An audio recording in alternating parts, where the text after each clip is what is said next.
In this workshop, I'm going to demonstrate how we can locate unproductive thoughts that each of us has buried in the subconscious mind. Then I'm going to show you something that I've observed for 7 years, but it still astonishes me to this day, and that is that if you place drops containing FlorAlive uncut flower frequencies into water and sip it throughout the day many times, those frequencies give an exposure that overwrite and remove those limiting thoughts and beliefs. In order for that discovery to be made, in order for me to figure out how to create the FlorAlive essences, several things had to have taken place historically. First, the discipline of applied kinesiology muscle testing had to be developed, and that was discovered in about 1964, and then really became widely used in the late 60s, early 70s. Next, there was a psychiatrist that worked with applied kinesiology, and he figured out that when you understood that a muscle getting strong or weak correlated with the change in the body, you could use that to figure out how people responded to statements. They're called self-referential statements. So we're going to be showing that today.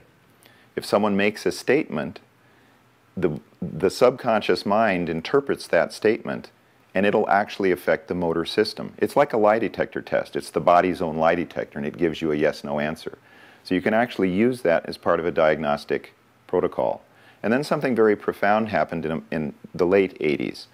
At an annual meeting of the International College of Applied Kinesiology, which I remember attending, a doctor got up and he gave a case report on something that he found that actually was momentous, but we really didn't know at the time how important it was. And it actually began the whole field of what now is called energy psychology. This doctor was using muscle testing, and he established that a normal muscle was what's called facilitated, which means it's normal strength. Then he had the patient make a positive affirmation, and the patient became weak. That didn't make sense to him, right? Because all the books from Louise Hay had been out, and everybody was aware of the power of affirmations, but he did not find that the affirmation was helpful. In fact, he found that the affirmation was actually harmful. So this became known within a couple of years as the phenomenon of reversal. That's what it's called in the holistic mind-body movement. The phenomenon of reversal, having a conflict with what we think we believe that's actually not true. So this is a huge, huge thing to realize how important this is, and that's why I think this video will help people understand this amazing concept. So you say one thing, but your subconscious mind believes something different. All right? That's why that happened.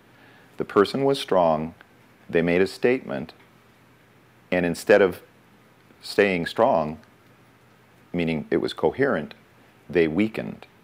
Conversely, if a muscle is weak or is inhibited, and you give something to the body, you do some intervention, and then the muscle becomes strong, it means that it's beneficial to the body. All right? So the direction of language, when we start this, the direction of language is very important, and I'll be explaining that.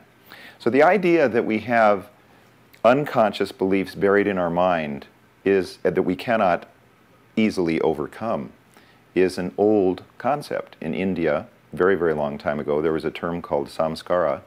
And Samskara had many meanings, but one of them was a groove in the mind. And they likened this to a confluence of water where thoughts, like little streams and rivulets, would gather together and go into a larger river, and the river would cut a course through the earth that became deeper and deeper and deeper. And so that was one of the meanings of samskara, that we had these tendencies that were so deep that they would not easily change. And what I'm finding, and what continues to astonish me, is that I will examine patients who have had extensive amounts of therapy and intervention and workshops. They've worked on changing certain patterns, but we find the patterns have not been changed.